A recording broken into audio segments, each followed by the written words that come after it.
Click backup LED light load shedding এ দেয় 3 ঘন্টার ব্যাকআপ, কারণ এতে আছে 2000 milli ampere battery. Click backup light, লাইটের ব্যাকআপ, লাইফের ব্যাকআপ।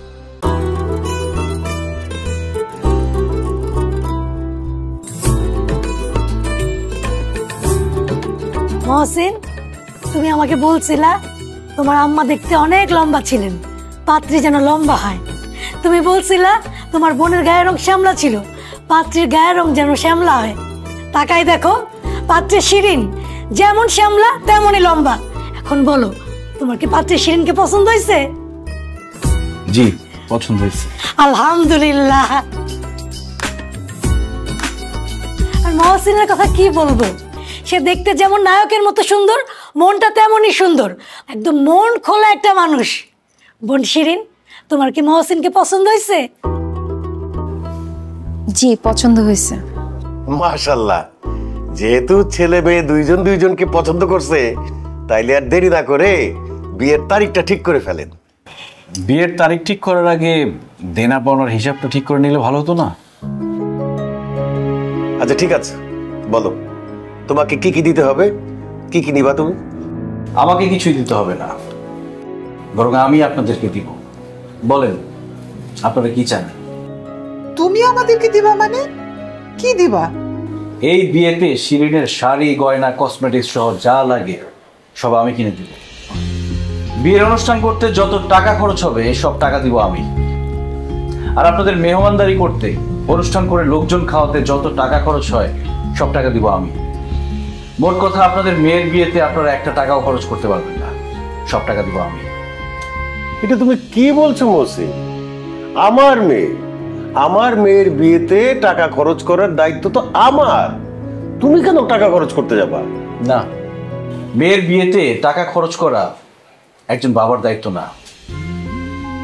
দেখেন, আপনারা আপনাদের মেয়েকে জন্ম দিচ্ছেন, তাকে বড় করছেন, লালন পালন করছেন, লেখাপড়া শিখাইছেন, অসুস্থ হলে ডাক্তারের কাছে নিয়ে গেছেন। এই জন্য আপনাদের অনেক টাকা খরচ হয়েছে, অনেক কষ্ট করতে হয়েছে। এখন তাকে আমার কাছে বিয়ে দিবেন, আর আমার বাড়িতে গিয়ে সে কি করবে? আমার সেবা যত্ন করবে, আমাকে রান্না করে খাওয়াবে, আমার ঘর বাড়ি সব ঠিক রাখবে, আমার বাচ্চা কাচ্চার মা হবে, তাদেরকে লালন পালন করবে, তাদেরকে বড় করবে। মোট কথা, বিয়ের পর শিরিন যা যা করবে সব আমার জন্য করবে। আমি আমার দরকারে শিরিনকে বিয়ে করছি, আর যেহেতু আমার দরকারে আমি শিরিনকে বিয়ে করছি, সেহেতু আপনি কেন বিয়ের খরচ দিবেন? আপনি আপনার মেয়েকে কষ্ট করে লালন পালন করে বড় করছেন, আর যেহেতু তাকে বিয়ে করে আমার বাড়িতে নিয়ে যাব, আমার দায়িত্ব শুরু, তাই বিয়ের খরচটা আমিই দেব। আরেকটা কথা, এই বিয়েতে আপনারা কোনো আত্মীয় স্বজন দাওয়াত করতে পারবেন না। এই বিয়ের একমাত্র গেস্ট হবে সব এতিমরা। বাবা, উনি কি বলতেছে? আমার ফ্রেন্ড সার্কেল, আত্মীয় স্বজন অনেকেই তো আছে, তাদেরকে দাওয়াত না দিয়ে এতিমদেরকে দাওয়াত দেবো কেন? দেখো শিরিন, তুমি যদি তোমাদের ফ্রেন্ড সার্কেল বা আত্মীয় স্বজনকে দাওয়াত দাও, তারা আসবে এখানে পেট ভরে খেতে আর বিয়েতে দোষ ধরতে। তাছাড়া তোমাদের আত্মীয় স্বজন যারা আছে তারা তো এমনিতেই ভালো ভালো খায়, আর যারা এতিম তারা 3 বেলা পেট ভরে খেতেই পারে না, ভালো ভালো খাওয়ার কথা তো তারা চিন্তাই করতে পারে না। আর সেই জন্য এতিমদের যদি আমরা দাওয়াত করি, তারা আমাদের বিয়েতে এসে পেট ভরে খাবে আর আমাদের জন্য মন ভরে দোয়া করবে। এই জন্য শুধু আমাদের বিয়ে না, আমি মনে করি সব বিয়ের প্রধান গেস্ট হওয়া উচিত এতিমরা। যাই হোক, এই বিয়ের সব খরচ দিব আমি, আর এই বিয়ের একমাত্র গেস্ট হবে এতিমরা। যদি এই দুটা শর্ত আপনারা মেনে নিতে পারেন, তাহলে আমি এই বিয়েতে রাজি।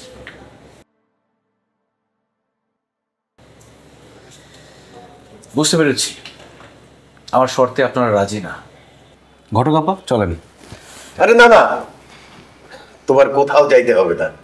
আমি বুঝতে পারছি তুমি অত্যন্ত ভালো ছেলে, তোমার সব শর্তে আমি রাজি। তোমার কাছেই আমার মেয়ের বিয়ে দিব। কি বাসার চাচা, বলছিলাম না মহসিনের মন খোলা, এবার প্রমাণ পেলেন তো? আসলেই আমাদের হবু জামাইয়ের মন একেবারে খোলা।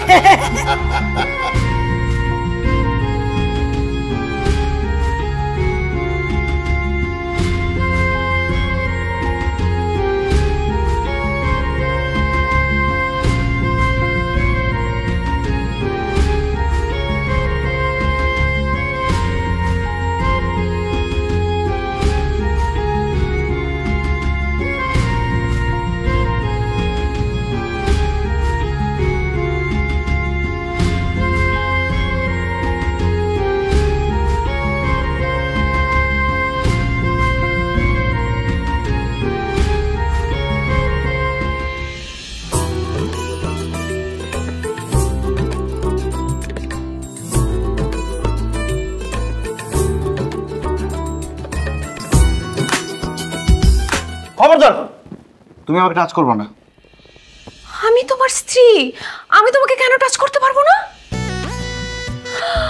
ও মাই গড, তুমি বিয়ের আগে অন্য একটা মেয়ের সাথে প্রেম করতে, তাই না? নিজের ইচ্ছে তুমি বিয়ে করো নাই, এর জন্য তুমি আমাকে টাচ করতে দিতেছো না। হায় আল্লাহ, আমি শেষ, আমার জীবন শেষ। এই বাসর রাত নিয়ে আমি কত স্বপ্ন দেখছি, সব স্বপ্ন ভেঙে খান খান হয়ে গেল। 24 বছর ধরে বাসর ঘর করার জন্য অপেক্ষা করতেছি। শুনছি অপেক্ষার ফল নাকি মিষ্টি হয়, কিন্তু আমার অপেক্ষার ফল এরকম তিতা হইলো কেন? এই বলো, বিয়ের আগে তুমি কোন মেয়ের সাথে প্রেম করছো, কেন প্রেম করছো? আর বিয়ের আগে তুমি যে প্রেম করছো আমাকে বলো নাই কেন? এই চুপ করো তো শিরিন। বিয়ের আগে কারোর সাথে প্রেম করা তো দূরের কথা, আমি কোনো মেয়ের সাথে ভালোভাবে কথাই বলি নাই। কি বললা? তুমি বিয়ের আগে কোনো মেয়ের সাথে প্রেম করো নাই? তাহলে আমাকে কেন বলতেছো আমি টাচ করতে পারবো না তোমাকে? কারণ এখনো তোমাকে আমি কাবিনের টাকা বুঝাই দিই নাই। তোমার আমার বিয়েতে কাবিন ধরা হয়েছে 10 লাখ টাকা। এই 10 লাখ টাকা নগদ উসুল তোমাকে আমি বুঝাই দিব, তারপর তুমি আমাকে টাচ করতে পারবা, তার আগে না। আরে কি বলতেছো তুমি? কাবিনের 10 লক্ষ টাকা তুমি কবে দিবা? সেটার জন্য কি আমরা বাসর ঘর না করে বসে থাকবো নাকি? আমার কাবিনের টাকা লাগবে না, আসো তো বাসরের কার্যক্রম শুরু করি। না শিরিন, তোমার কাবিনের টাকা না লাগতে পারে, কিন্তু তোমাকে কাবিনের টাকা বুঝাই দেওয়া আমার দায়িত্ব। কাবিনের টাকা তোমার হক, আর তোমার হক তোমাকে বুঝাই না দেওয়া পর্যন্ত আমাকে স্পর্শ করতে দিব না। আল্লাহ না করুক, কাবিনের টাকা তোমাকে বুঝাই না দিয়ে যদি তোমাকে আমি স্পর্শ করি আর কালকে সকালবেলা আমি মারা যাই, তাহলে তো আমি মরার পরেও দাবির নিচে থাকবো। না না, এটা আমি পারবো না। একটু অপেক্ষা করো, কাবিনের টাকা আসতেছে। কাবিনের টাকা আসলে তোমাকে আমি কাবিনের টাকা বুঝাই দিব, তারপর আমরা বাসর করবো। 24টা বছর ধরে তো অপেক্ষাই করতেছি, আয় আল্লাহ জানে আমার বাসর করতে আরো কত করে অপেক্ষা করতে হয়।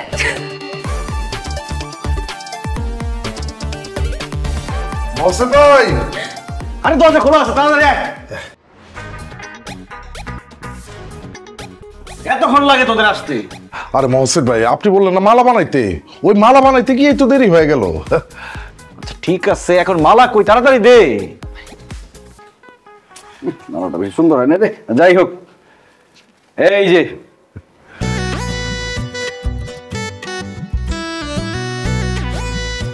এইবার তুমি আমাকে টাচ করতে পারো। শুধু টাচ না, চাইলে আমার উপর ঝাঁপাইও করতে পারো। কেমনে? তোমার তারাই আছে, যা। ঠিক আছে ভাই, আসি। Best of luck. বলতে না কেন?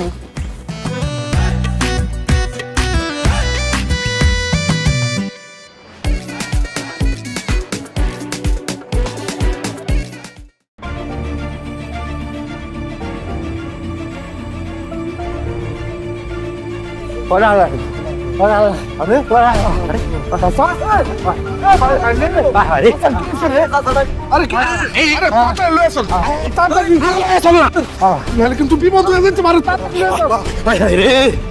মুরব্বী মানুষ রে।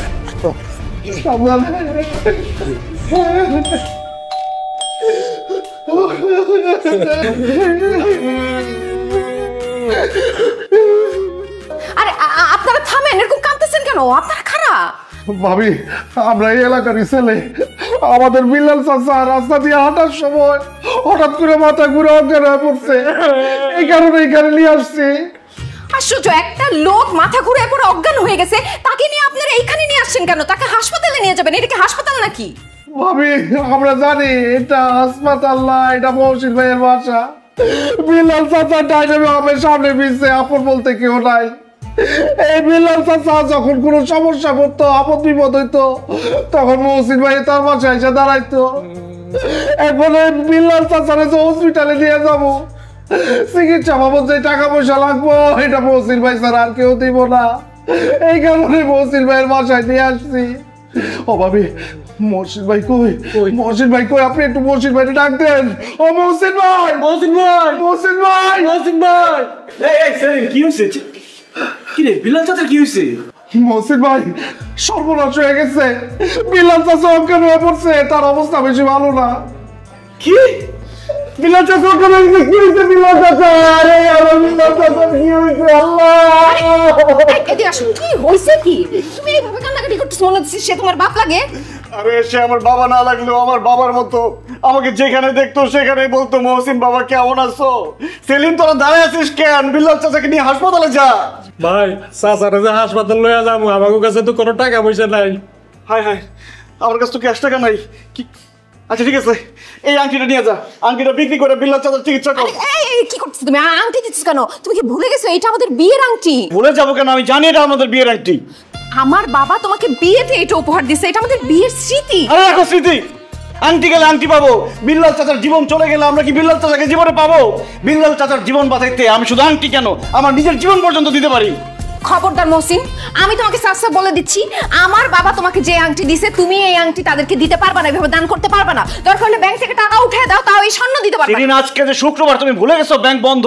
তার মধ্যে বুথ এত দূরে, আমি যদি টাকা তুলতে যাই বুথে আমার চাচা মারাই যাবে। সেলিম তুই আর দেরি করিস না, আংটিটা নিয়ে হসপিটালে যা, আমি বুথ থেকে টাকা তুলে নিয়ে আসতেছি, তাদের যা।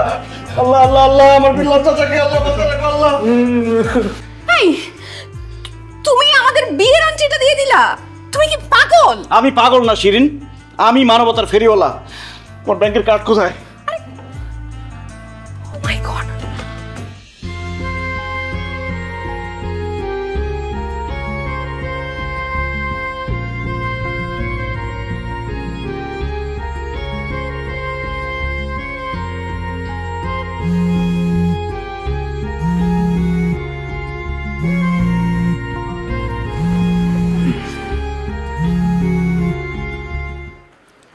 হ্যালো সেলিম, বিল্লাল চাচার কি অবস্থা?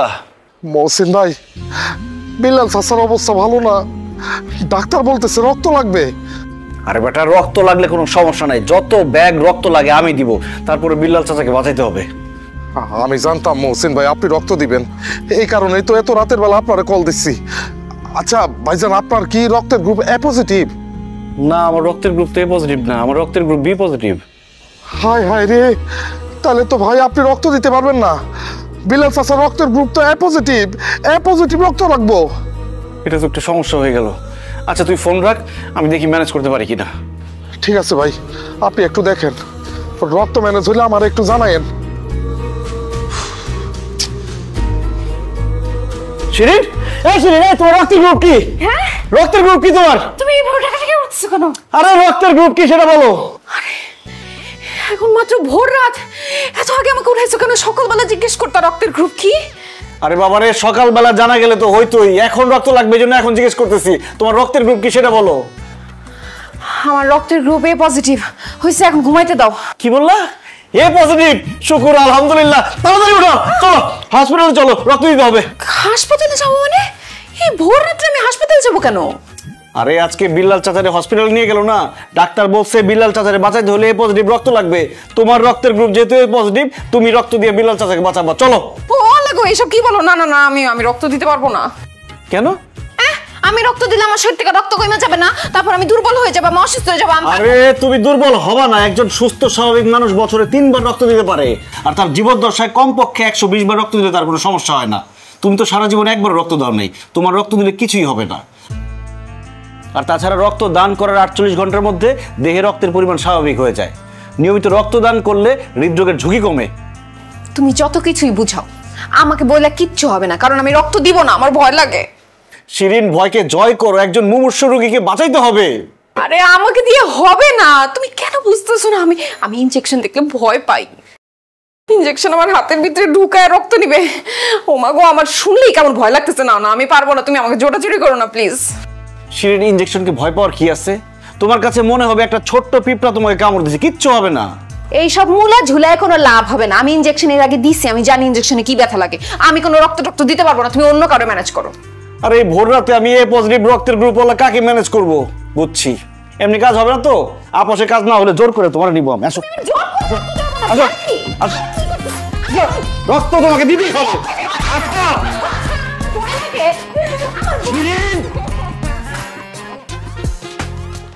আল্লাহ, তোমার কাছে লাখো লাখো শুকরিয়া, তুমি বিল্লাল চাচারে সুস্থ করে দিছো। কি ব্যাপার শিরিন, তুমি একজন মানুষের রক্ত দিছো, রক্ত দিয়ে জীবন বাঁচাইছো, খুশিতে তোমার নাচার কথা, তুমি এরকম কাঁদতেছো কেন? জানবো না তো কি করবো?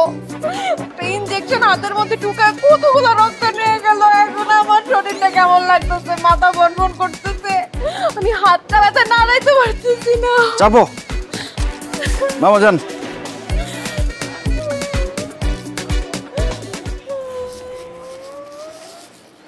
উফ, কান্নাকাটি বন্ধ করো তো। মানুষের উপকার করার জন্য নিজের বউরে এত বড় ব্যথা তুমি দিতে পারলা? হ্যাঁ পারলাম। তোমার ব্যথায় একজন মানুষের জীবন বেঁচে গেছে, এটা ভালো না? একটা কথা মাথায় রাখবা, এই ব্যথা থেকে জীবন অনেক বড়।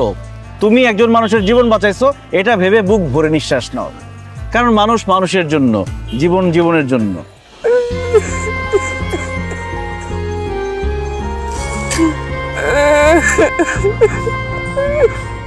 আমার তো মনে হয় জীবনের প্রথম তুমি কোনো ভালো কাজ করলে। এই এই বাবা, দাঁড়ান তো, দাঁড়ান দাঁড়ান দাঁড়ান দাঁড়ান, ছেলেটা কাঁপতেছে কেন? এই কি হয়েছে, তুমি কাঁদতেছো কেন? কি নাম তোমার? আমার নাম সাব্বির। তো তুমি এরকম রাস্তায় বসে কাঁদতেছো কেন, কি হয়েছে? সামনে আমার মেট্রিক পরীক্ষা, আজকে ফর্ম ফিলাপের লাস্ট ডেট, এখনো ফর্ম ফিলাপের টাকা জোগাড় করতে পারি নাই। আমার মনে হয় পরীক্ষা দিতে পারবো না। আরে কান্নাকাটি বন্ধ করো, টাকার জোগাড় হয় নাই কেন? তোমার আব্বা আমাকে বলো নাই টাকার কথা? চলো। আমার বাবা নাই, মা আছে, মানুষের বাসায় বাসায় কাজ করে।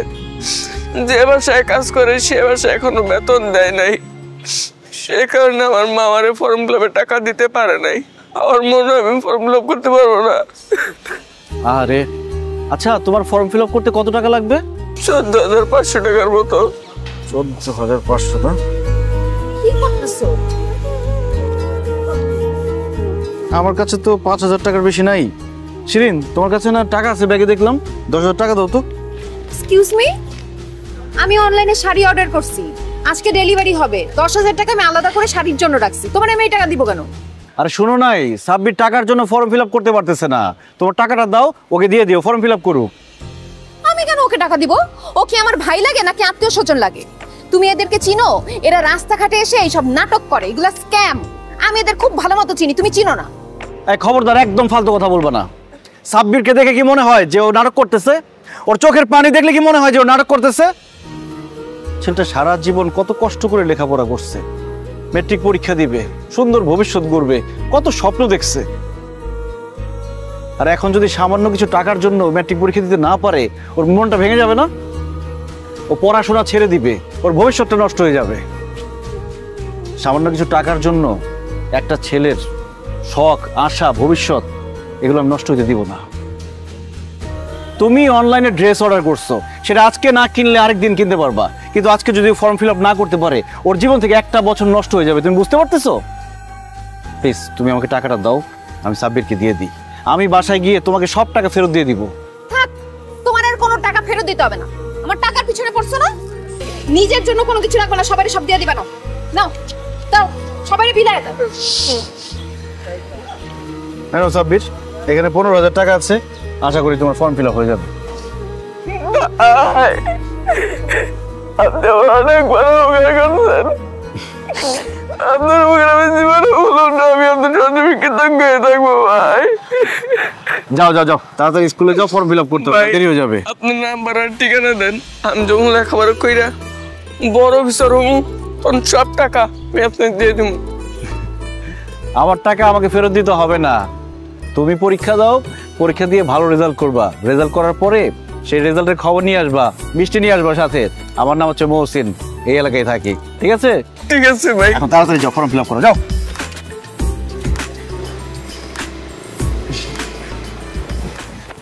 দেখছো শিরিন, অল্প কিছু টাকা পেয়ে ছেলেটা কত খুশি হয়েছে। এই টাকা দিয়ে তুমি হয়তো শাড়ি কিনতা, শাড়িটা হয়তো পরতা বা পরতা না, তারপরে আলমারিতে ফেলে দিতা, কয়েকদিন পরে শাড়ির খোঁজও রাখতা না। আর এই টাকাটা পেয়ে ছেলেটার হয়তো জীবনটাই বদলে যাবে। টাকা পাওয়ার পরে ছেলেটার মুখে যে হাসি আর আনন্দ আমি দেখতে পাইলাম, কি যে শান্তি লাগতেছে, এই শান্তি কোটি টাকা দিয়ে তুমি কিনতে পারবে না। চলো বাসায় গিয়ে তোমার টাকা আমি দিয়ে দিচ্ছি, আসো। লাগবে না, উঠো, বাবা চলেন।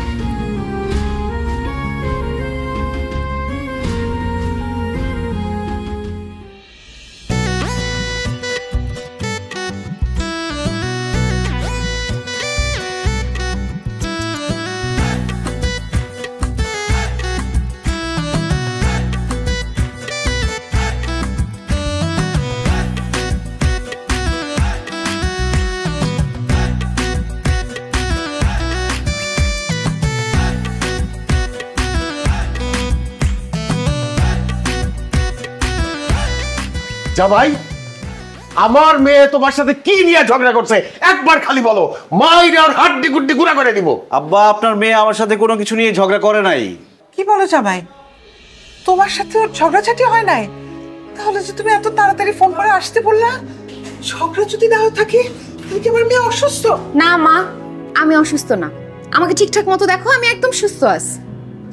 তাই তো, আসলেই তো, তোরা তো দেখে মনে হইতেছে তুই একদম ফিট আছিস, কোনো অসুখ নাই। জামাই, কথা বলো না কেন? তাহলে তুমি আমাদেরকে এত তাড়াতাড়ি কেন আসতে বলছো? আপনাদেরকে তাড়াতাড়ি আসতে বলছি কারণ আব্বা আম্মা আপনাদের দুজনের জন্যই সারপ্রাইজ আছে। তাই নাকি? কি সারপ্রাইজ জামাই? আপনারা একটু সরে আসেন, দেখাচ্ছি।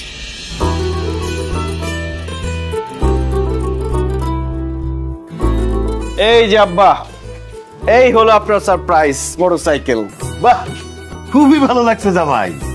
এই বাইক তুমি চালাইলে তোমার একদম নায়কের মতো লাগবে। ধন্যবাদ আব্বা, কিন্তু এই বাইকটা আমি চালাবো না, চালাবেন আপনি। আমি চালাবো মানে? জি আব্বা, আপনি চালাবেন, কারণ এই বাইকটা আমি আপনার জন্য কিনছি। এই নেন চাবি। কি বলো জামাই, তুমি তোমার শ্বশুরকে বাইক দিতেছো? জি আম্মা জান, আপনার জন্য সারপ্রাইজ আছে। শিরিন, আমার গিফটটা নিয়ে আসো। বিয়ের সময় তো তাড়াহুড়ার মধ্যে আপনাদের কিছু দিতে পারি নাই, তাই আব্বার জন্য বাইক আর আপনার জন্য এই মোবাইলটা। এই যে মোবাইল।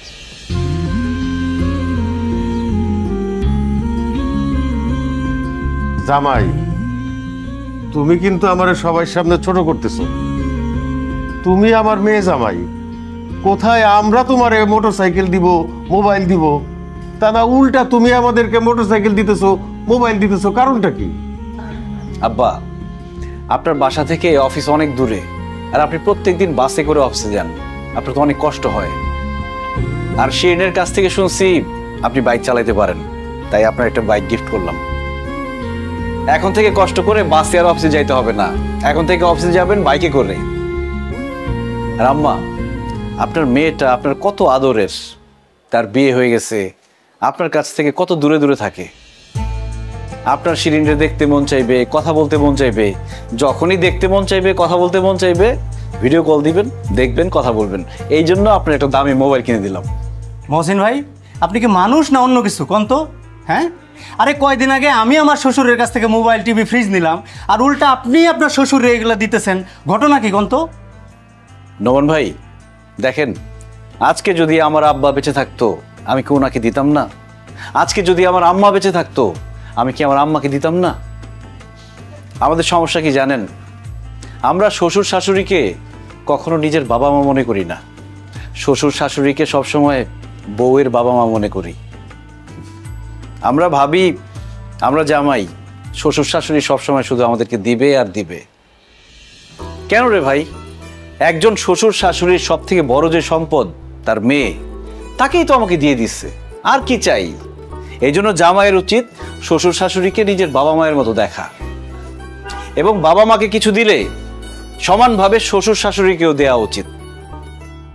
বাবা মাকে খুশি রাখা যেমন একজন ছেলের দায়িত্ব, তেমনি শ্বশুর শাশুড়িকে খুশি রাখা তার মেয়ের জামাইয়ের দায়িত্ব। আর তাহলেই সে সত্যিকারের মানুষ। আব্বা আম্মা, আমার কাছে টাকা পয়সা, স্বর্ণ গয়না এগুলো মূল্যবান না, আমার কাছে মূল্যবান হচ্ছে দোয়া আর ভালোবাসা।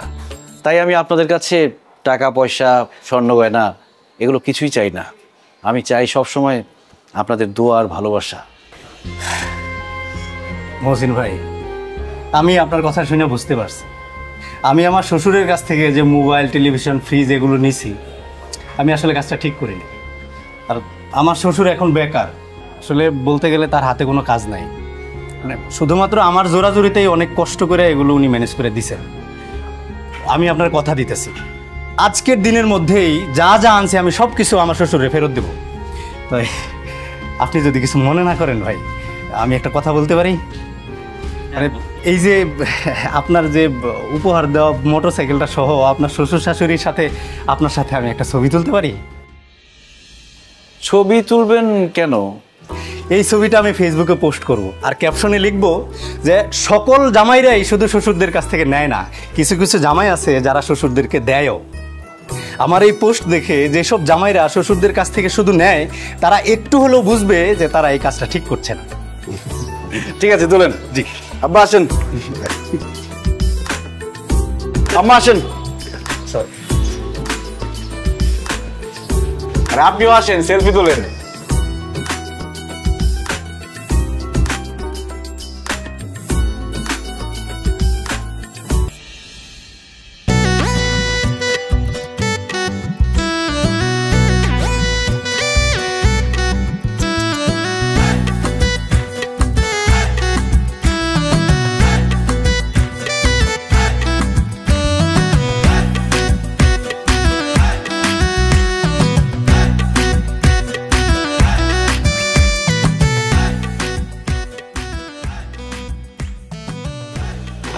কি গরু মাংস, মুরগি, মাছ, সবজি, পেঁয়াজ, কি রে এত কিছু কেন রান্না করতেছিস? কেন রান্না করব? তোমাদের জন্য রান্না করতেছি, তোমার জন্য আর বাবার জন্য। কি বলিস এসব? এত খাবার আমরা খেতে পারবো? তুই জানিস না তোর বাবা আর আমার দুজনেরই ডায়াবেটিস, এত কিছু খাওয়া তো নিষেধ। সে কথা আমিও তোমাদের জামাইকে বলছি, কিন্তু সে তো নাছোড়বান্দা। সে বলছে একদিন খেলে কিচ্ছু হবে না, তোমাদের জন্য মিষ্টি, পান, রসগোল্লা অনেক কিছু আনতেছে, এগুলো তোমাদের খাওয়াবে। জামাইটা খুবই ভালো, খোলা মনের মানুষ। এরকম মানুষ এই যুগে পাওয়া কঠিন, বুঝলি? হ্যাঁ হ্যাঁ, এরকম মানুষ আমার মনে হয় না এই দুনিয়ায় আরেকটা আছে। যেইভাবে সে মানুষের উপকার করা শুরু করছে, আমার তো মনে হয় বাড়ি ঘর সবকিছু মানুষের দিয়ে আমাদের বলবে চলো আমরা গাছতলায় গিয়ে থাকি। হ্যাঁ তুই চুপ কর তো, কি বলিস এসব? আমি তোকে হেল্প করি। না না না না না, প্রশ্নই উঠে না, তুমি এগুলো কোনো কিছু ধরবা না। সে যদি এসে দেখে তুমি রান্না বান্না করতেছো, আমাকে হেল্প করতেছো, তাইলে আমাকে জানে মাইরা ফেলবে। সে স্ট্রিক্টলি বলে দিয়ে গেছে বাবা মা যে কদিন আমাদের বাড়িতে আসে সে কয়দিন তারা খাবে আর ঘুমাবে। জামাইটা যে কি বলে না, সারাদিন খেলে আর ঘুমালে তো অসুস্থ হয়ে যাব। মন খোলা জামাই দেখে বিয়ে দিছো না, এখন অসুস্থ হলে আমার কি? দেখো মা, আমাকে আমার কাজ করতে দাও। তুমি রান্নাঘরে আসছো এটা দেখলে আরেক বিপদ হবে, তুমি যাও তো এখান থেকে, যাও। ঠিক আছে, আমার হেল্প লাগলে বলিস।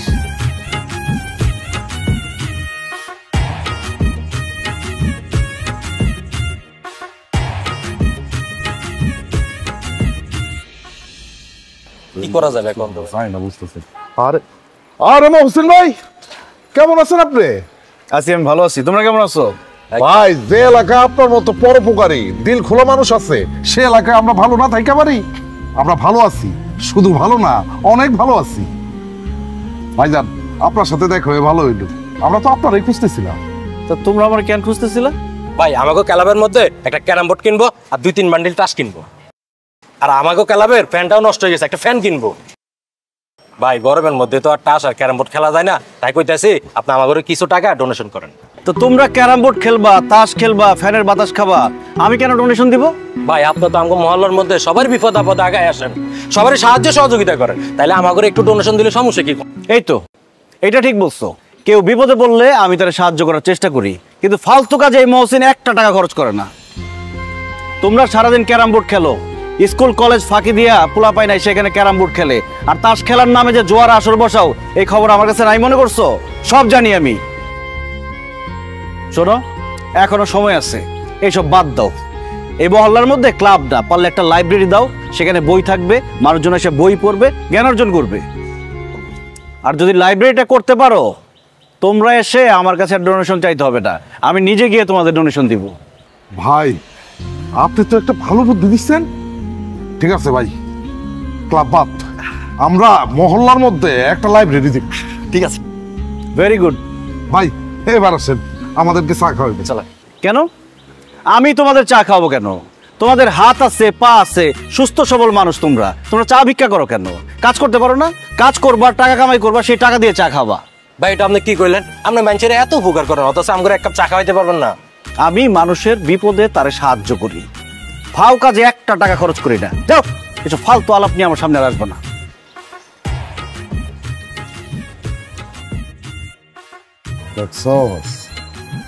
মহসিন হইলো আসলে সলিড।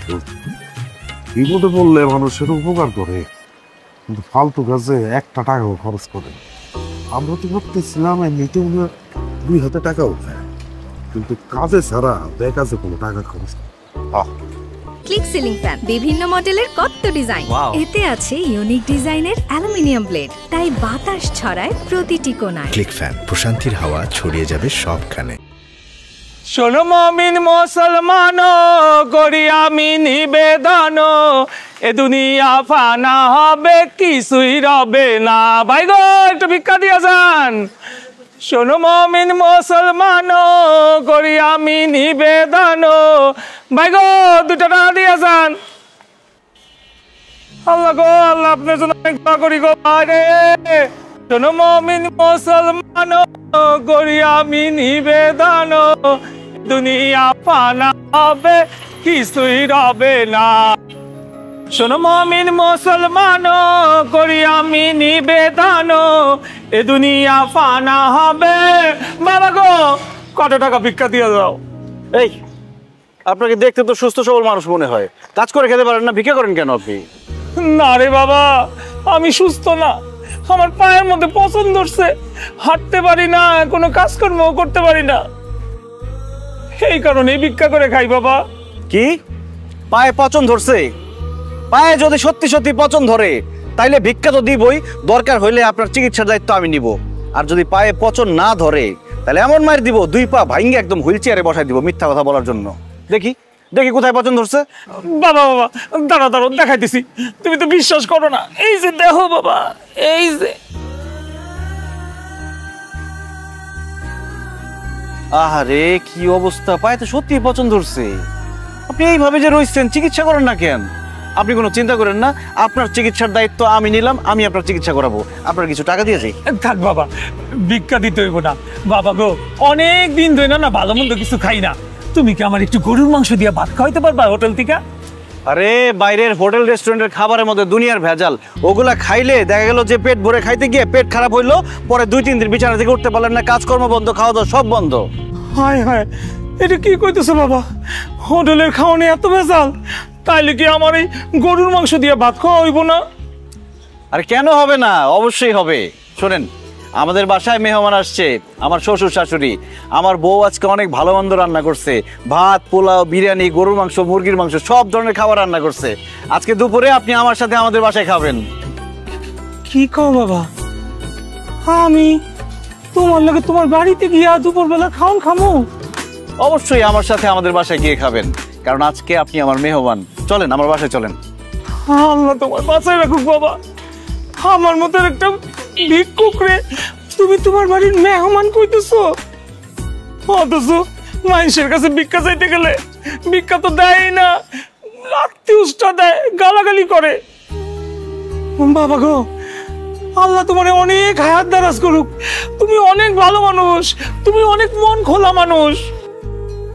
বাবা গো তুমি যদি কিছু মনে না করো, ওই আমার লগে আরো কতগুলি ভিক্ষুক আছে, তারাও না অনেক দিন ধরে ভালো মন্দ কিছু খায় না, ওদেরও ভালো মন্দ খাওয়ার অনেক স্বাদ, ওদের কি আমি একটু ফোন করে আইতে কমু? আরে সমস্যা নাই, আমার বউ কম রান্না করে নাই, বেশি করে রান্না করছে। আপনি ফোন দিয়ে সবাই আসতে বলেন, সবাই খায় যাক, অসুবিধা কি?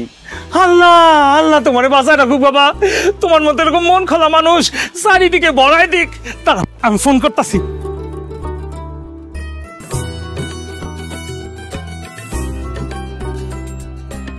হ্যালো, ও জামাল, আরে একটা মন খোলা বাপজানের সাথে দেখা হয়েছে, খুবই ভালো মনের মানুষ।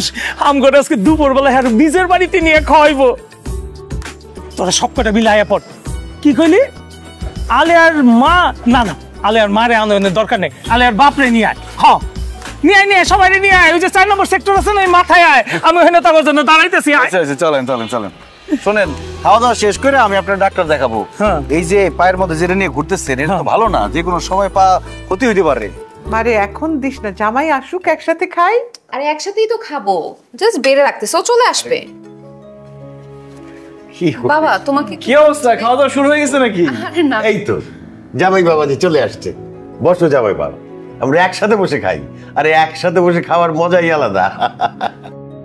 একদম ঠিক বলছেন আব্বা, সবাই মিলে একসাথে বসে খাওয়ার মজাই আলাদা। এই জন্য আমি সাথে করে মেহমান নিয়ে আসছি। কি বলো, মেহমান নিয়ে আসছো? কে মেহমান? আরে নিশ্চয়ই তোর ছোট খালার খালুকে নিয়ে আসছে। বাবাজি তাহলে তাদের বাইরে দাঁড় করে রাখছো কেন, ভেতরে আসতে বলো। জি আচ্ছা আম্মা, এই কই আপনারা আসেন সবাই। আমার আল্লাহ নবীজি নাম দিলে বারাসায়, আমার আল্লাহ নবীজি আল্লাহ গো কত খাও। এই চুপ করেন। এই তুমি না বললো মেহমান আসছে, এরা তো সব ফকির মিসকিন। আরে এই ফকির মিসকিন তো আজকে আমাদের মেহমান, আমাদের সাথে একসাথে বসে খাবে। একদম ফালতু কথা বলবা না। এই ফকির মিসকিন আবার মেহমান হয় কিভাবে? শিরিন মাথা ঠান্ডা করতো তুই।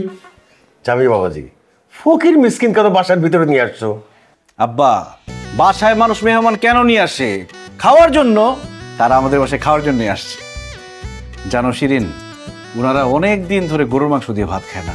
তুমি তো আজকে গরুর মাংস, খাসির মাংস আর কত কিছু রান্না করছো। তাড়াতাড়ি দাও, ভাইরা পেট ভরে খাক। তারা এইসব খাবে বললেই হইল। এই খাবারগুলো আমি আমার বাবা মার জন্য রান্না করছি, তারা এগুলা খাবে। এইসব ফকির মিসকিনকে আমি এত কষ্ট করে রান্না করা খাওয়া খাইতে পারবো না। এই আপনারা বেরোন তো বেরোন। বাবাজি, আমরা কি সত্যি সত্যি চলে যাবো? এত মজার মজার খাওন, কি সুন্দর গ্রান বাইরেছে, আমার তো যাইতে মন চাইতেছে না। আপনারা কোথাও যাবেন না, আপনারা আমার সাথে বসে খাবেন।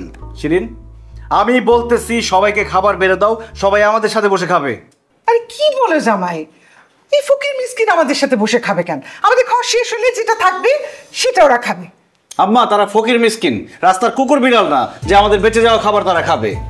আমরা তো 3 বেলা পেট ভরে খাই, ওনারা 3 বেলা পেট ভরে খাইতেও পারে না। এই জন্য আজকে আমার সামনে বসে পেট ভরে ওনারা খাবে আর মন ভরে আমার জন্য দোয়া করবে। মহসিন, আমার কোনো দোয়া লাগবে না। তুমি ওনাদেরকে বাসা থেকে বাইর করো তো, আমার বিরক্ত লাগতেছে ওনাদেরকে দেখে। শিরিন, দোয়া যে কত মূল্যবান সেটা মরার পরে বুঝবা। তুমি মরে গেলে তোমার সাথে টাকা পয়সা, ধন সম্পত্তি, খাওয়া, অহংকার কিছুই যাবে না, যাবে শুধু এই দোয়াটা। সেই জন্য তোমার দোয়া নাও লাগতে পারে, কিন্তু আমার দোয়া লাগবে। ভাইরা, আপনারা হাতটা ধুয়ে আসেন, সুন্দর করে আমার সাথে বসে খাবেন।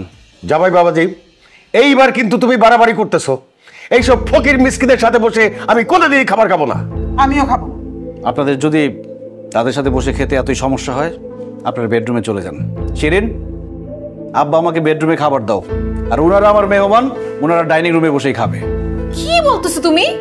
আমার আব্বা আম্মা বেডরুমে গিয়ে খাবে, ফকির মিসকিনগুলো ডাইনিং টেবিলে বসে খাবে? মহসিন, তোমার কাছে কি আমার আব্বা আম্মার থেকে এই ফকির মিসকিনগুলো বড়? কি বলো শিরিন? আব্বা আম্মার চেয়ে ফকির মিসকিন আমার কাছে বড় হবে কেন? তবে এই মুহূর্তে আব্বা আম্মাও আমার বাড়ির মেহমান, আর ওনারাও আমার বাড়ির মেহমান। তাই সবাই আমার চোখে সমান। আর আমি মহসিন বেঁচে থাকতে এই ফকির ভাইরা পেট ভরে খাইতে পারবে না, এটা হইতে পারবে না।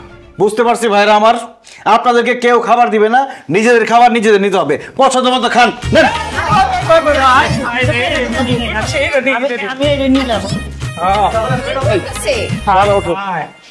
এখানে থাকা যাবে না, চলো বাড়িতে চলো। চলো না, হ্যাঁ সুন্দর করে খান, আস্তে আস্তে খান।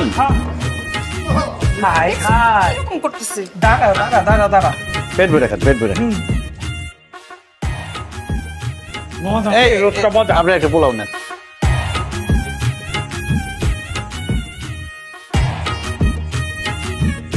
এই ডিম না, সব আইটেমই মজা হয়েছে। আমার বউর হাতের রান্না খুবই মজা। বাবাজি, এত বড় রোস্ট কোনোদিন পাই নাই। পেট ভরে খান, পেট ভরে খান। গরুর মাংস খান, তুমি নাও, তুমি নাও। আমার পরিবারের জন্য দোয়া করেন। খাবার নষ্ট করা যাবে না, খাবার পরে কিভাবে? আল্লাহ গো, বাবাজি অনেক দোয়া দোয়া করতে হবে। আল্লাহ কি খাওয়ানটা দিচ্ছে আল্লাহ, বাবাজি যেন বেশি বেশি করে খাওয়াতে পারে।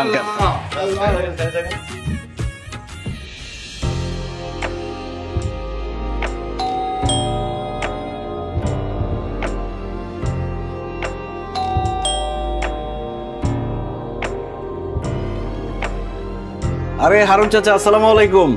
ওয়ালাইকুম আসসালাম। বাবা মহসিন, কেমন আছো তুমি? আলহামদুলিল্লাহ ভালো আছি। তো চাচা হঠাৎ কি মনে করে আমার বাসায়? আসেন, ভিতরে আসেন। না না, আজকে যাব না, আমি আসছি তোমার একটু দাওয়াত দেওয়ার জন্য। দাওয়াত দিতে? কিসের দাওয়াত চাচা?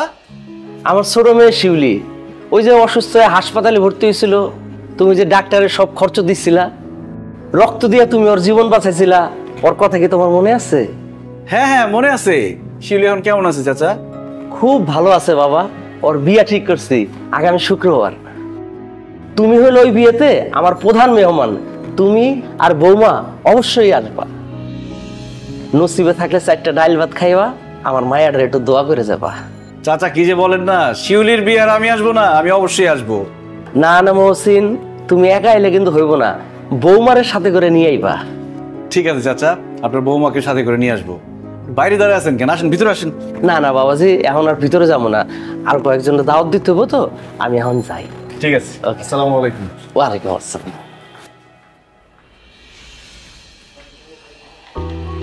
শোন, সবার একটু খোঁজ খবর রাখবি, কার কি লাগবে না লাগবে, খাওয়ান দাওয়ান সবকিছু ঠিকঠাক আছে কিনা একটু দেখে দেখে রাখিস আর কি। হ্যাঁ, ছবি টবি তুলো। আসসালামু আলাইকুম চাচা। ওয়ালাইকুম আসসালাম। মহসিন বাবা, তুমি আসছো? ও বৌমারে নিয়ে আসছো? ওয়ালাইকুম আসসালাম। আমি অনেক খুশি হয়েছি, তোমার জন্য অপেক্ষা করতেছিলাম। তাইলে আর দেরি করে লাভ কি? কাজী সাহেব, বিয়ের কাম শুরু। বসো বাবা, বসো বসো। কাজী সাহেব দাঁড়ান, বিয়ে হইব না। কেন বাবা, কি হয়েছে? কি হয়েছে আপনি জানেন না? বিয়া ঠিক করার সময় আপনার সাথে কি কথা হয়েছিল? কথা হয়েছিল মেয়ের হাত, কান, গলা, নাক সবকিছু স্বর্ণের আপনি দিবেন, আমার ছেলের স্বর্ণের আংটিও আপনি দিবেন। এখন তো দেখি মেয়ের হাত, কান, গলা সবকিছু খালি, স্বর্ণের গয়নাগাটি কই? হ্যাঁ, কি হয়েছে? আপনি চুপ করে দাঁড়িয়ে রয়েছেন কেন? আপনি কি কোনো কিছু ম্যানেজ করতে পারেন নাই? হ্যাঁ, বিয়াইন, স্বর্ণ অলংকার কেনার জন্য টাকা জোগাড় করতে পারি নাই, তবে আমি আপনাকে কথা দিতেছি, বিয়ের 1 মাসের ভিতরে আপনাকে যা যা স্বর্ণ অলংকার দেওয়ার কথা ছিল আমি দিয়ে দেব। আপাতত বিয়েটা হয়ে যেতে দেন। এই সমস্ত কথা কয়ে কোনো লাভ নাই, এই সমস্ত কথা চিরা বিছবো না। আমি ভালো করে জানি কোনো মতো বিয়েটা হয়ে গেলে আপনি স্বর্ণ অলংকার তো দূরের কথা, একটা নতুন শাড়িও দিতে পারবেন না। শোনেন, আমি সাফ কইয়া দিতেছি, আমার মা যা যা কইছে এই স্বর্ণ অলংকার দিবেন, তারপরে বিয়ে হইব, নাইলে এই বিয়ে আমি করুম না। আচ্ছা ভাই, আপনি আমার একটা কথা বলেন তো, আপনি কি স্বর্ণ অলংকার বিয়ে করতে আসছেন নাকি শিউলিকে বিয়ে করতে আসছেন? কেন, শিউলিরে বিয়ে করতে আইছি? যেহেতু শিউলিকে বিয়ে করতে আসছেন, শিউলিকে বিয়ে করেন। হারুন চাচা তো বললো সে 1 মাসের মধ্যে সবকিছু ব্যবস্থা করার চেষ্টা করবে। উনি তো গরিব মানুষ, উনি যতটুকু পারছে, তার সামর্থ্যে যতটুকু কুলাইছে, সে তো সবকিছু আয়োজন করছে। এখন ভাই আর ঝামেলা করেন না, বিয়েটা পড়ায় ফেলেন। আপনি মাঝখানে নাক গলাইতেছেন কেন? আমি কথা বলতেছি এখানে, আপনি নাক গলাইতেছেন কেন? হ্যাঁ, আমি আবারও কয়া দিতেছি, স্বর্ণ অলংকার পাইলে আমি আমার ছেলের এখানে বিয়া করামু, নাইলে আমি বিয়া করামু না। দেখেন খালাম্মা, আপনি একজন মেয়ে মানুষ, একজন মেয়ে হয়ে আপনি কি পারবেন আরেকটা মেয়ের বিয়ে ভেঙে দিতে? যদি মেয়েটার বিয়ে ভেঙে যায়, মেয়েটার কি অবস্থা হবে আপনি বুঝতে পারছেন? তার বাবার কি অবস্থা হবে? সমাজে এই মেয়েটা কোনোদিন মাথা উঁচু করে বাঁচতে পারবে না, সবাই তাকে আজে বাজে কথা বলবে, তার বাবার মান সম্মান যাবে। আবার এমন হইতে পারে এই মেয়েটার কোনোদিন বিয়েই হবে না। একটা মেয়ে হয়ে আর একটা মেয়ের এত বড় সর্বনাশ করবেন না। স্বর্ণ অলংকার, গহনাগাটি সময় মতো সব পেয়ে যাবেন, আপাতত বিয়েটা সেরে ফেলেন। আরে বাপ রে বাপ, আমি তো দেখতেছি এই মায়ার বাপ আর মায়ার লেগা আপনার খুব মায়া, তাই না?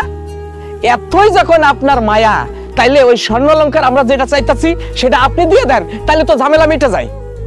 আব্বা, আমি এই বিয়ে করব না, তুমি এই বিয়ে বাদ দিয়ে দাও।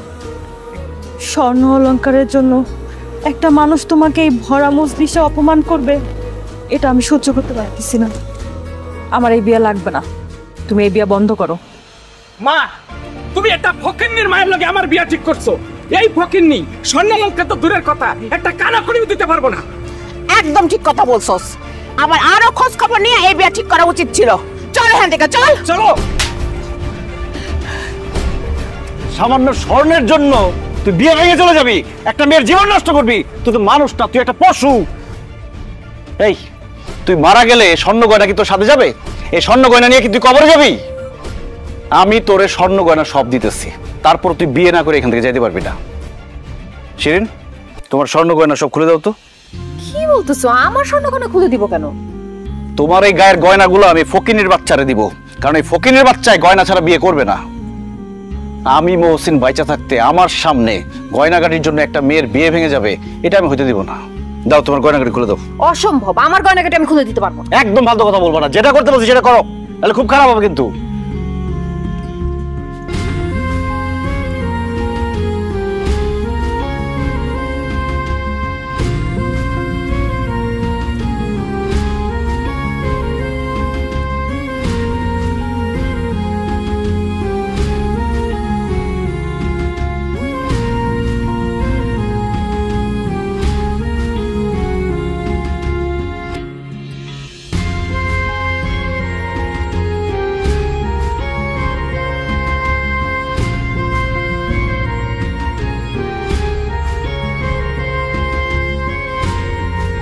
স্বর্ণ গয়না।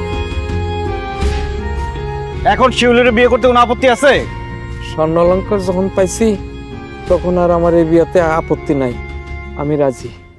আমার ওই বিয়াতে আর কোনো আপত্তি নাই। একটা কথা মনে রাখিস, আমি মহসিন আমার বউয়ের গয়না খুলে আমি তোরে দিছি। বিয়ের পরে যদি শিউলি কোনো কমপ্লেন তার বাবার কাছে করে, তোর একদম জানে মেরে ফেলাম, আর তোর মারে কিন্তু আমি গাইরা ফেলাম একদম। কাজী সাহেব বিয়ে পড়ার। মহসিন বাবা, তোমার ঋণ আমি কিভাবে শোধ করবো বাবা? তুমি আজকে আমার মান সম্মান বাঁচাইল না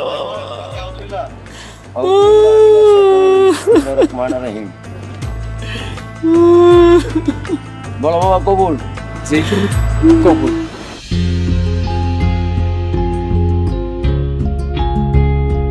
জামাই বাবাজি, তোমার আমি শেষবারের মতো জিজ্ঞেস করতেছি, তুমি কি এইসব পাগলামি বন্ধ করবা? কি পাগলামি করলাম যে পাগলামি বন্ধ করব? কি পাগলামি করছো তুমি জানো না? হ্যাঁ, মানুষের প্রতি তোমার এত দয়া কেন? তুমি তো পারলে তোমার বাড়ি ঘর সবকিছু মানুষকে দিয়ে দাও। তোমার বউ আবার মেয়ে, তার গায়ের থেকে গহনা খুলে তুমি আরেকজনকে দিয়ে দিছো। কিন্তু সুস্থ মানুষ এগুলো করতে পারে? আব্বা, গহনাগুলো না দিলে মেয়েটার বিয়ে ভেঙে যেত, মেয়েটার জীবনে একটা কলঙ্ক লাগতো, তার সারাটা জীবন নষ্ট হয়ে যেত।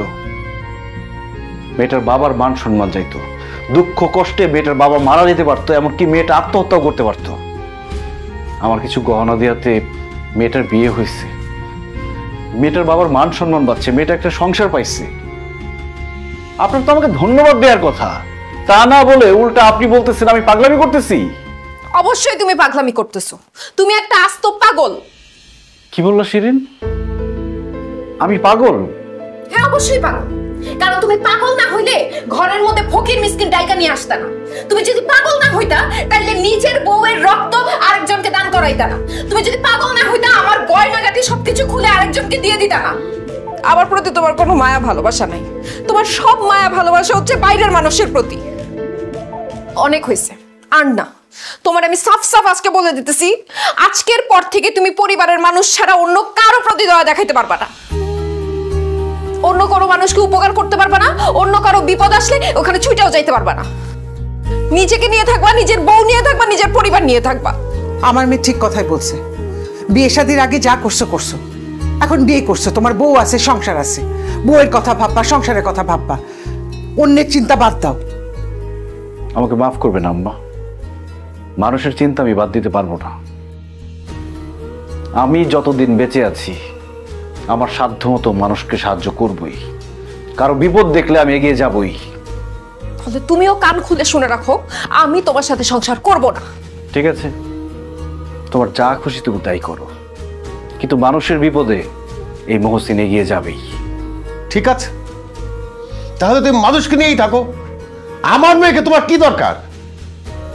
আমার মেয়ে ঠিকই বলছে, তুমি আসলেই একটা পাগল, আর একটা পাগলের সাথে আমার মেয়ে সংসার করুক সেইটা আমি চাই না। তুমি এখন থেকে মানুষকে নিয়েই থাকো, তোমার বউয়ের দরকার নাই। আমি এই মুহূর্তে আমার মেয়েকে সাথে করে নিয়ে যাব। মাসিরিন, আয় চল আমাদের সাথে, আয়।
একদম কথা বললি, একদম কলা ফালা কই দিলাম। চুপ!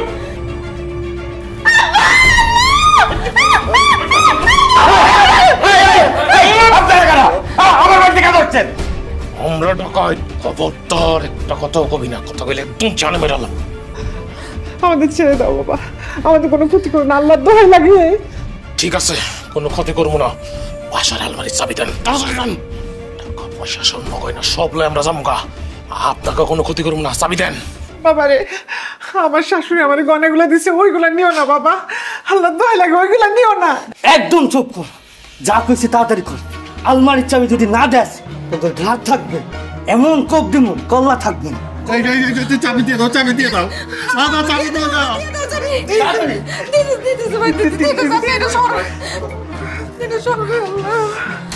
তুই সেটা যাই, তুই সেটা আলমারির ভিতরে চাবিটা লই। আমি আসছি, চুপ।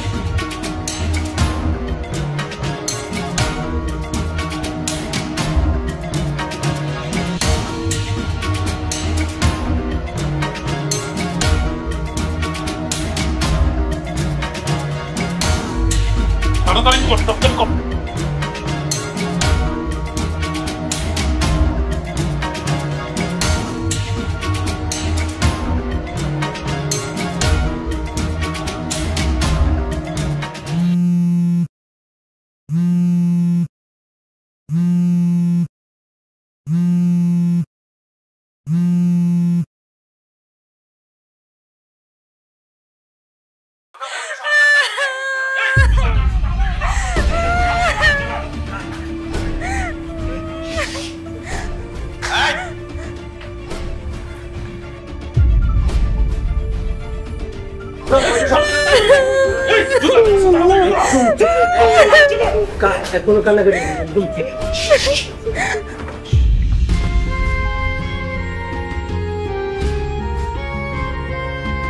বাবা বলছেন দেখো বাড়িতে টাকায় পড়ছে, আমাদেরকে বাঁচাও বাবা, বাঁচাও। এই তুই একলা এসে জগরে বাঁচাইতে, তোরে বাঁচাইবো কেডা? হ্যাঁ, আমি একলা আসি নাই। একলা আসনি কাটে লিউস।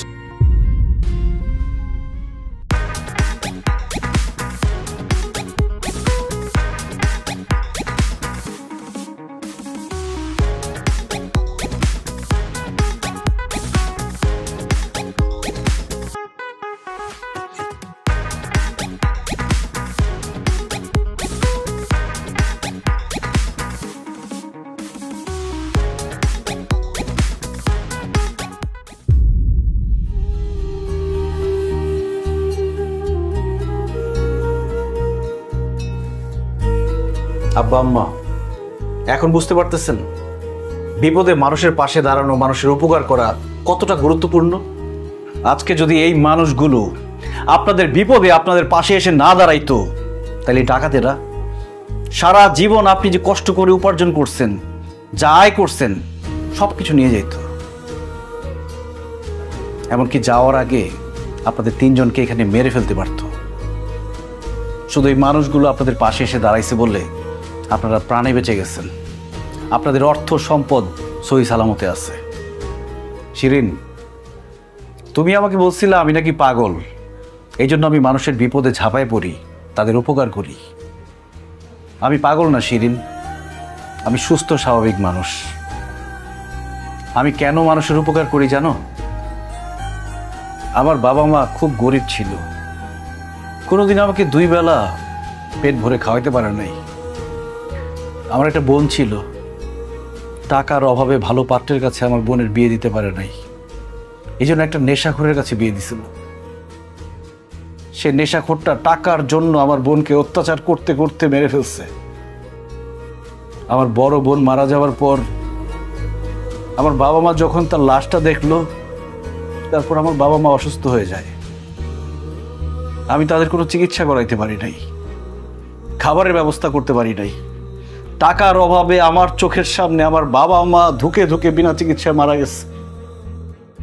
সেদিন আমার বাবা মায়ের লাশের সামনে দাঁড়ায় আমি মনে মনে প্রতিজ্ঞা করি, আমার যদি কখনো টাকা হয়, আমার চোখের সামনে বিনা চিকিৎসায় আমি কাউকে মরে যেতে দিব না, কোনো মানুষকে আমি না খেয়ে থাকতে দিব না, কোনো বোনকে টাকার জন্য তার বিয়ে ভাঙতে দিব না। যেখানে যার বিপদ দেখব সেখানে তার পাশে গিয়ে দাঁড়াবো। শিরিন, তুমি শুধু একা ভালো থাকলে চলবে না, তোমার আশেপাশের মানুষগুলো ভালো আছে কিনা সেটাও দেখতে হবে। তুমি শুধু একা পেট ভরে খেলে চলবে না, তোমার আশেপাশের মানুষগুলো দুমুঠো খেতে পারছে কিনা সেটাও দেখতে হবে। আমাদের সমাজের বড় লোকরা যদি গরিবদের পাশে গিয়ে দাঁড়াতো, তাদের দুমুঠো খাবারের ব্যবস্থা করে দিত, তাহলে এই সমাজে এই দেশের কোনো মানুষের দুঃখ কষ্ট থাকতো না, কোনো অভাব থাকতো না। না খেয়ে একটা মানুষও মারা যেত না, বিনা চিকিৎসায় কেউ মারা যেত না। দেশের মধ্যে চুরি, ডাকাতি, ছিনতাইকারী সহ সব ধরনের অপরাধ কমে যেত। কারণ মানুষ জন্ম থেকে চোর, ডাকাত, ছিনতাইকারী হয়ে জন্মায় না। তার অভাব, তার পরিস্থিতি তাকে চোর বানায়, ডাকাত বানায়। আব্বা, আজকে যে আপনার বাসায় ডাকাতি করতে আসছিল, আপনার কি মনে হয় তারা সবাই ডাকাত? তারা ডাকাত না, তারা অভাবী, তারা বেকার, তারা কোনো কাজকর্ম পায় না, তারা পেটের দায়ে ডাকাতি করতে আসছিল। তাদের সন্তানের মুখে 2 বেলা খাবার তুলে দেওয়ার জন্য ডাকাতি করতে আসছিল। অথচ যাদের টাকা আছে তারা যদি এই মানুষদের খোঁজ নিত, তাদের কাজের ব্যবস্থা করে দিত, এরা কিন্তু ডাকাতি করতে আসতো না। আব্বা, মানুষের উপকার করে যে শান্তি পাওয়া যায়, মানুষের বিপদে পাশে দাঁড়িয়ে যে শান্তি পাওয়া যায়, কোটি টাকা খরচ করেও সেই শান্তি আপনি কখনোই পাবেন না। তাই আমি যতদিন বেঁচে আছি মানুষের বিপদে পাশে দাঁড়াবো, মানুষের উপকার করব। আর তাতে যদি তুমি আমার সংসার না করো, আমার কোনো দুঃখ নেই, কোনো আক্ষেপও নেই। আপনারা চলেন। দাঁড়াও, আমি আজকে বুঝতে পারতেছি তুমি কত বড় মনের একজন মানুষ। এরকম একটা মানুষকে আমি আমার জীবনে পেয়ে নিজেকে অনেক ধন্য মনে হচ্ছে। তোমার মতো স্বামী পাওয়া একজন নারীর জন্য অনেক গর্বের। তুমি যেভাবে মানুষের উপকার করতেছো, সেইভাবে সারা জীবন মানুষের বিপদে তাদের পাশে গিয়ে দাঁড়াবা। আমি তোমাকে আর বাধা দেব না। আর আমি তোমার পাশে আছি। আজকের পর থেকে তোমার সাথে আমিও মানুষের বিপদে গিয়ে দাঁড়াবো, তাদের উপকার করার চেষ্টা করব। আমাকে তুমি মাফ করে দাও। আমি তোমার এই হাতটা ধরে সারাটা জীবন তোমার সাথে বাঁচতে চাই। জামাই বাবাজি, তুমি আমারও চোখ খুলে দিছো। এখন থেকে আমি তোমার সাথে সারা জীবন মানুষের বিপদে আপদে পাশে থাকার চেষ্টা করব। আমার সাধ্য অনুযায়ী মানুষের উপকার করার চেষ্টা করব। আমি তোমার কথা দিতেছি। ধন্যবাদ আব্বা। বাবা, আমারও অনেক বড় ভুল হয়ে গেছে। আমি না বুঝে তোমার অনেক খারাপ খারাপ কথা বলছি। আমারে মাফ করে দিও। তুমি এত মহৎ কাজ করতেছো, তুমি মহান একজন মানুষ, এটা আমি আগে বুঝতে পারি। আম্মা, আপনাদের কারোর প্রতি আমার কোনো রাগ অভিমান নাই। তবে যদি পারেন যার যার জায়গা থেকে সবাই মানুষের উপকার করবেন। একটা কথা কি, click backup LED light load shedding এ দেয় 3 ঘন্টার ব্যাকআপ, কারণ এতে আছে 2000 milliampere battery. Click backup light, লাইটের ব্যাকআপ, লাইফের ব্যাকআপ।